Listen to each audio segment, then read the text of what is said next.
Today we're going to discuss the Exigent Defense Fireteam 556. Hopefully we're going to answer the question, is the Fireteam 556 truly a low back pressure silencer? Before we get started, I would first like to say thank you to all my subscribers. You guys are the reason I do this, and I would ask for anybody that watches, and if you find these videos useful, you find the information beneficial for you, I would ask that you would support the channel simply by subscribing. And if it's a video that you like, please give it a like. Now, I'm not asking this for myself. It's merely just so the channel can grow and we can get more. We can get information to more people. Excuse me. All right. With that out of the way, guys, how this video came about? How this video came about was a few weeks ago. At the end of December, let me start from the beginning. I picked up my Fireteam 556 at the end of December. So as soon as I got it, started shooting it and started doing some reviews on its performance. The gentleman from Exigent Defense was very complimentary, and that's appreciated. Anybody who compliments your work, you like that.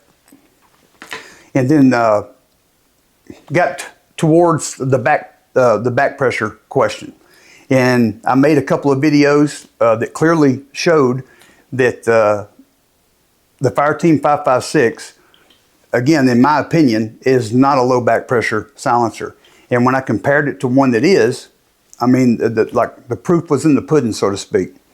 So what I was hoping with that information there, that it would start, a real conversation about this with Exigent. But that's not how it turned out. So the day is not about those discussions. It's merely about the data. And I wanted to put together this information and let you guys decide for yourself. First, on low back pressure. Our first and most apparent problem is, in the silencer industry, low back pressure has no standard. And what that means, basically, I know it sounds crazy, it's just a matter of opinion. All right, and that's dangerous.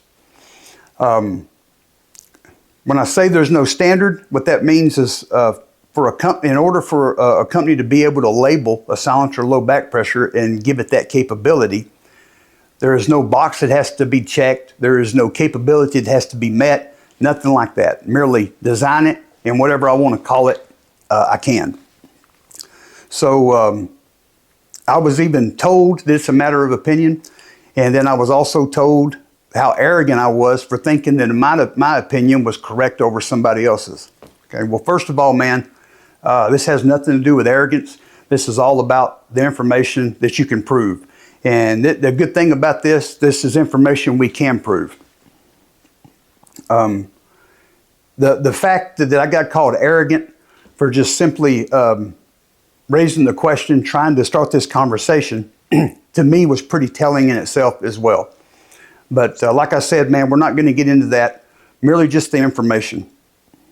So in the industry, with there not being a defined or a standard for low back pressure, that's the first statement or the first comment that I would like to argue against or oppose. And what I mean by that, I do believe there is a standard. And although it may be crude, the standard, if there is no written standard, the standard is going to be simply the silencers that are already on the market that are low back pressure. Makes sense. So I chose one that was very obvious. It actually has low back pressure in its name, and that is the Silencer Co. Velos LBP. So discussing back pressure and how we test for single shot back pressure is by using a rifle speed gas block. Okay, you're able to control the gas to a point to where you know how much gas is running the gun, so it kind of gives you an idea percentage-wise of how much back pressure a silencer has or it does not have. So I did not film this because I have filmed this data many times, so if you're interested, you can go back and look at the full-size 556 silencer comparison, the K-can comparison, and I have shown the testing far as the rifle speed gas block and what these silencers do. So just to give you an idea so you know where we're at, On the silencer co-bellows, on the setup that I'm talking about, the unsuppressed setting on the rifle speed gas block for this use case is setting 6. So what that means is when you have it on setting 6, that there is no longer enough gas in the system to lock the bolt to the rear on an empty mag, unsuppressed. Okay, so now, and when we add a suppressor to it, any back pressure is going to amplify that. So by restricting the gas and forcing it and forcing it down to a point to where it no longer gets locked back on an empty mag, that gives us an idea of where we're at as far as, comparison of back pressure from silencer to silencer. So the silencer co-bellows, it is setting 5, so it's one setting below the unsuppressed setting. So 6 is unsuppressed, 5 is where the bellows no longer has enough gas in the system to lock the bolt to the rear on an empty mag. So very good. I'll compare it, the other silencers that are in that same setting. Now you got to understand in those settings, there is some leeway there, so they're not exactly the same. Depending on, how many of the settings you're using of the 12 is going to depend on how much each setting, far as percentage-wise, is affecting it. So just because it's on the same setting does not mean they're exactly the same, but it does mean they're pretty similar. So most of the low back pressure silencers that I have are going to be in that category. They're going to be on that number 5 setting. And then we have a few that are on the unsuppressed setting, which is, even less back pressure. The 2 that I have that are on the unsuppressed, that will that is the same as the unsuppressed setting, is the Psionics MCTR.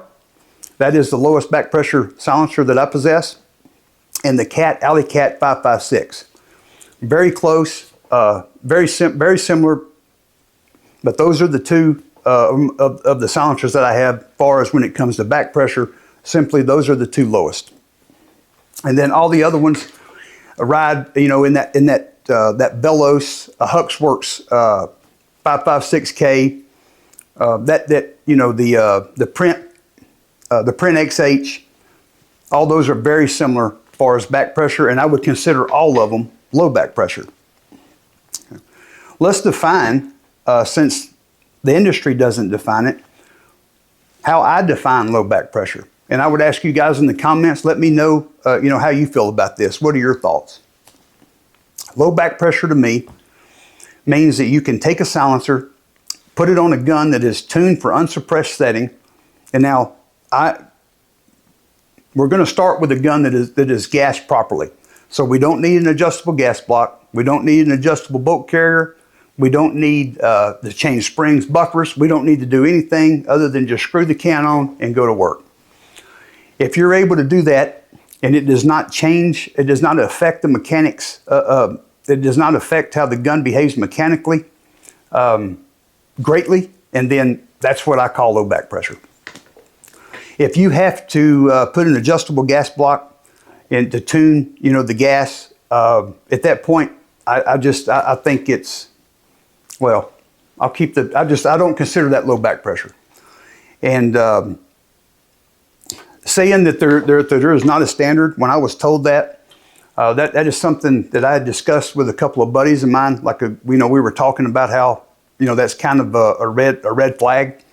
And there's several things in the silencer industry that are that way, right? There has been several promises made that are never backed, capabilities that are just not true, and nothing ever happens about this, guys. So I guess they just know they can say whatever and get away with it. I don't know. With that though, the testing that we did, I used a Mark 18 because I was informed that the Mark 18 was the gas system and barrel length that the Fireteam was designed around. Now, when I was told that, and we were discussing back pressure, to myself, I was like, okay, but it's only going to get worse. And it did, right? It got worse. So we started out, we used, for a baseline, For our high back pressure baseline, we use the Surefire SB2. And I think we can all agree that that is not a low back pressure silencer. Although it is noticeably better than the RC2. But still, you know, significant back pressure. And then for our low back pressure comparison, we use the Sonics MCTR. So we have one on each end of the spectrum, and then we're going to check, we're just going to see where the Fireteam, you know, we're going to see where it shakes out in between those two. So started out just shooting some doubles, some predictive doubles, just seeing how the gun behaved with the silencer, and it also gives you know, the video a chance to see how it's performing mechanically. Like, you can gain a lot of knowledge by recording and stuff like this. You can zoom in, you can look at gas, see how, you know, see how gas flows, see the difference in the gas.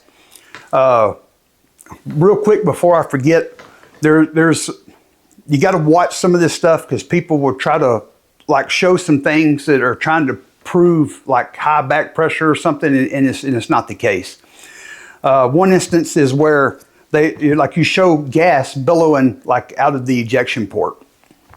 And understand that gas that's under pressure behaves totally different than gas that's not under pressure. Also understand this, while you're watching my videos today, all during the time while firing the SB2 and the Exigent on the Mark 18, there was not a time I shot today where I did not get gas. And when I mean gas coming back and hitting me in the face, okay? Not just being aware of it.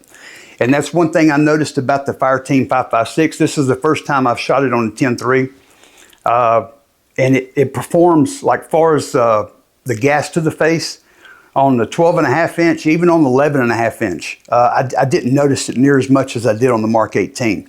Like I say, you always detected the gas when you were shooting, you know, longer strings of fire, but it was just you were aware of it and you smelled it pretty heavily. It wasn't like offensively like slapping you in the face.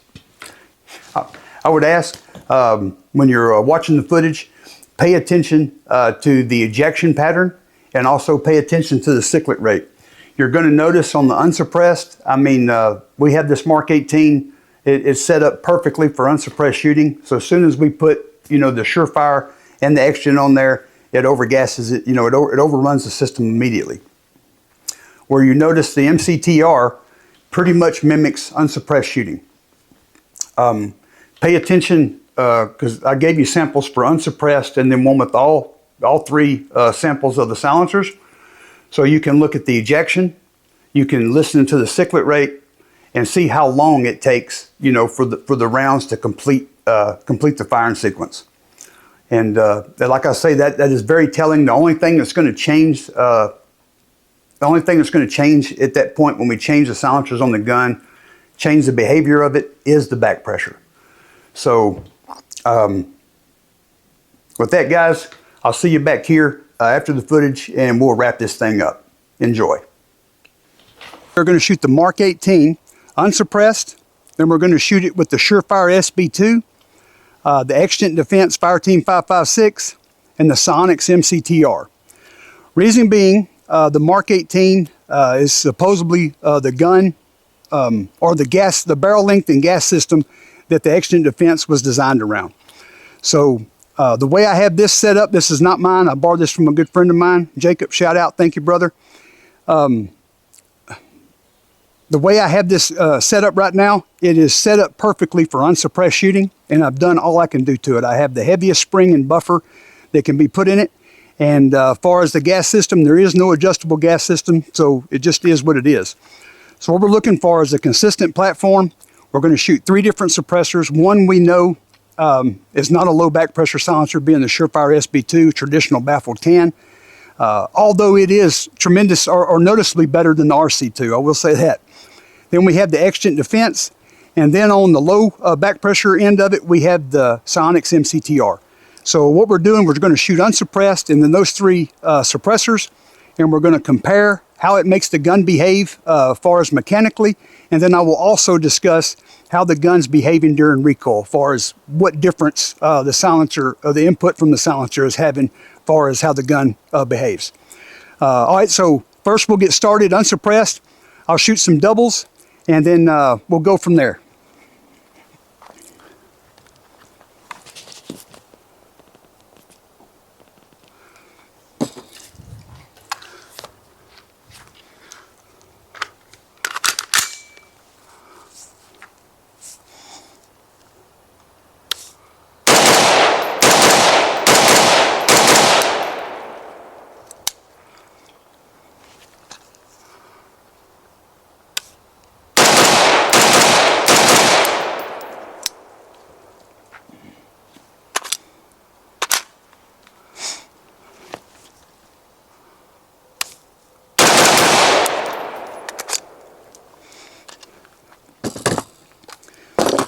All right, what we're going to do now, we're going to put the Surefire SB2, get it set up. We'll be right back.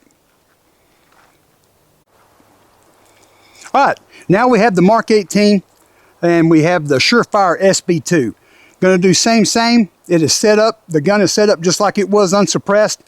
Going to run some doubles. And again, I want you guys to pay attention on the video how the gun behaves. And then later I will discuss, as far as the shooter's perspective, the difference it's making, the difference it's making during recoil.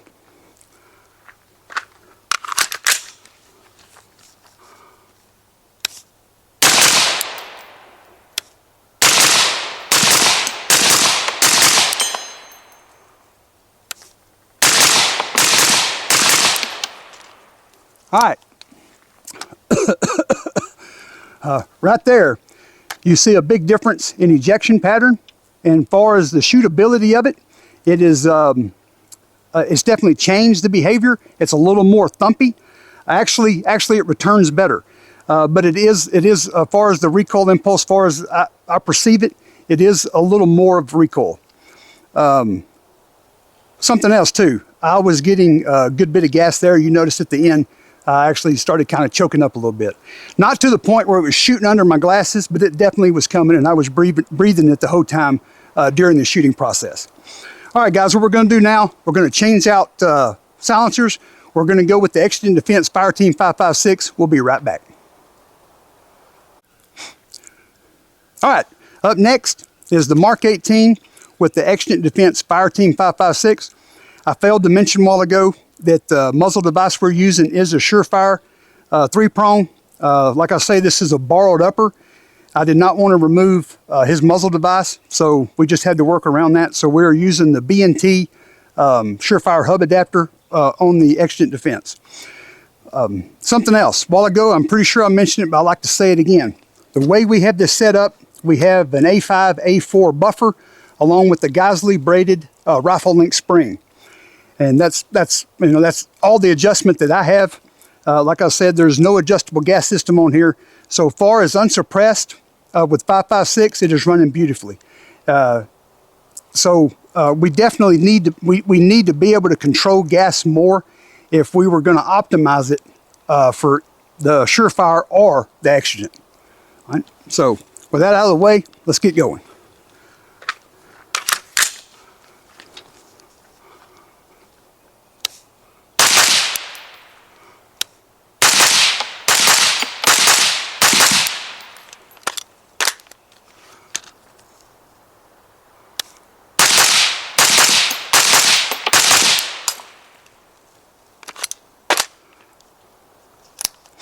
All right, again, very similar to the Surefire as far as how much gas I'm getting as I'm shooting.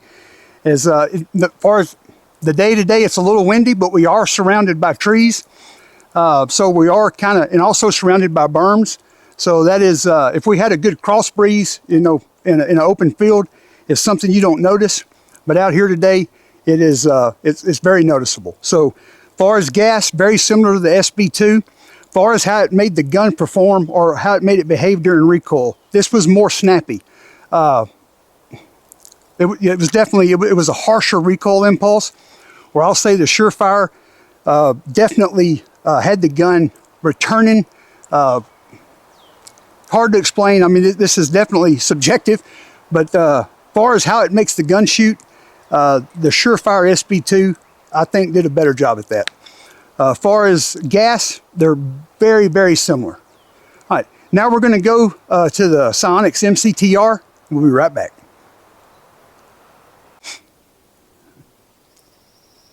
All right, now we have the Psionics MCTR using B&T Surefire hub adapter on the Mark 18.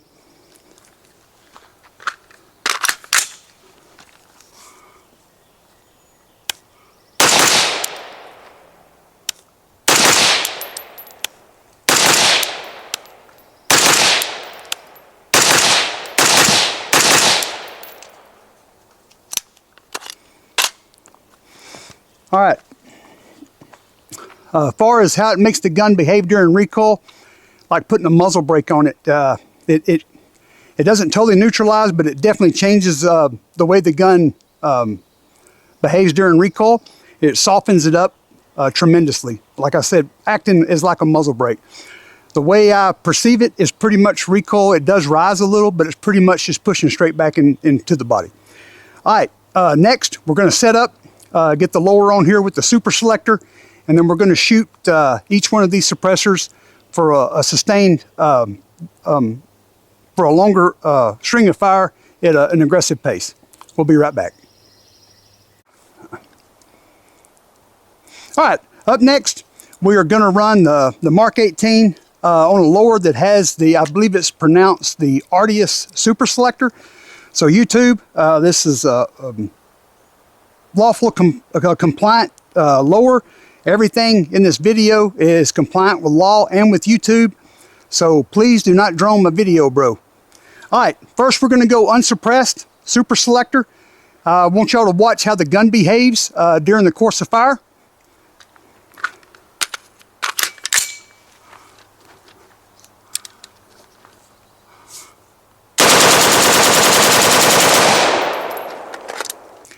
Up next, we have the Surefire SB2 on the Mark 18, along with the Artius Super Selector.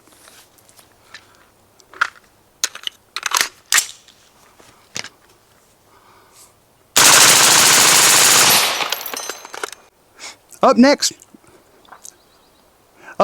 we have the Exigent Defense Fireteam 556 on the Mark 18, using the B&T Surefire hub adapter, along with the Surefire 3-prong flash hider.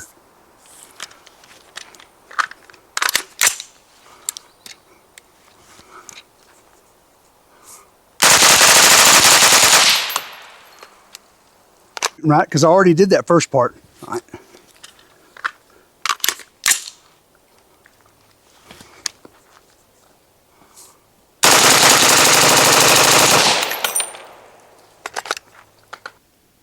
All right, one last thing. I wanted to explain in detail the experience of shooting with the Artius Super Selector, unsuppressed, with the Surefire, Exigent, and with the Psionics. Unsuppressed, like I said earlier, with the A5H4 buffer and the Geisley braided rifle length spring, I mean, it had it tuned perfectly for unsuppressed shooting. It was nice and controllable. The gun returned very nice. And then when we went to Super Selector, it just like a real nice bucking horse, man. Just nice, smooth, consistent, very controllable. A nice slow rate of fire. So, like I say, extremely nice, unsuppressed. Went to the Surefire, and it turned it into a ride. It added, a lot of pressure, a lot of recoil, and towards the end, a lot more gas. Like the gas, started out, it had gas throughout the whole magazine, but as it got towards the end of the magazine, the gas got worse. It got to where it was actually, coming up and hitting in the eyes. And so, like that Surefire, that your older style traditional baffle cans, man, it does not handle gas stacking well at all. It just gets worse the longer you go. Where the Exigent, where it does shine, I do not consider it low back pressure, but it is definitely reduced back pressure. And where I think it shines is being able to stay consistent through longer strings of fire. Even though it has moderate back pressure, and that's understandable for the capabilities it has as far as in suppressing sound and flash. I mean, because, out of my 556 silencers, it's the best at that. So it's understandable that it's going to come with a little more back pressure. I mean, we can't have our cake and eat it too. I mean, that's what we keep hoping for, but and I was, I had a hopium that this was it, but I didn't expect it to be. Again, even though guys were saying, low back pressure, no gas to the face and all that. And I don't know, I'm not discrediting their experience. I'm just saying that has not been my experience at all. So with the Exigent, starting out very similar to the Surefire as far as back pressure, and as far as how it affected the gun during recoil. like a, very aggressive, I should say. You had a lot of leverage into the gun, and in order to keep it on, target at 12 yards. But where it, like I said, where it does a good job, where the Surefire, you see the cyclet rate radically start getting faster towards the end, and then you also see the ejection pattern change at the end radically, where the Exigent is a lot more consistent. You'll notice in the footage where, yeah, it starts out about the same as a Surefire, but it maintains throughout the mag. It has a little increase, but not much at all. And like I say, far as gas to the face, yes, I was getting gas, but towards the end, it stayed consistent throughout. It wasn't like the Surefire where towards the end, it was just unbearable. And lastly, the psionics. Man, I can't say enough when it comes to back pressure. Now, like sound, it's, to me, depending on what you put it on, it's very similar to the Hux K in sound. The only difference is, I think the Sonics has like a little more concussive pop to it. But when it comes to reducing back pressure, that it crushes at that. So like shooting doubles, like bill drills, stuff like that, even indoors. I mean, you never get any gas. You never even smell any. So after about there towards the end of the mag with the Super Selector, I mean, like, don't misunderstand what I'm saying. I never got gas like touch me or hit me, but there towards the end, I barely got just like a little faint smell of gas. And so I would say, for what it was doing, I think that's impressive. Also, remember I was outside.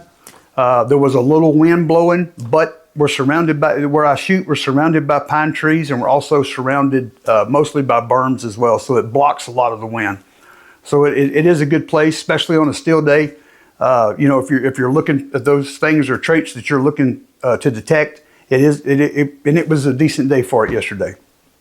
So I guess, guys, that's it. Oh, one more thing I almost forgot about. Discussing the bellows on the rifle speed gas block, where unsuppressed setting was 6 and on the bellows was 5. I wanted to, I've almost forgot to tell you where the Surefire and the Exigent Defense Fireteam 6 come in. They come in at 3. So 2 settings below the bellows. So just thought that'd be useful information. All right, guys, enjoy the footage, and remember, love your enemy, but keep your guns oiled.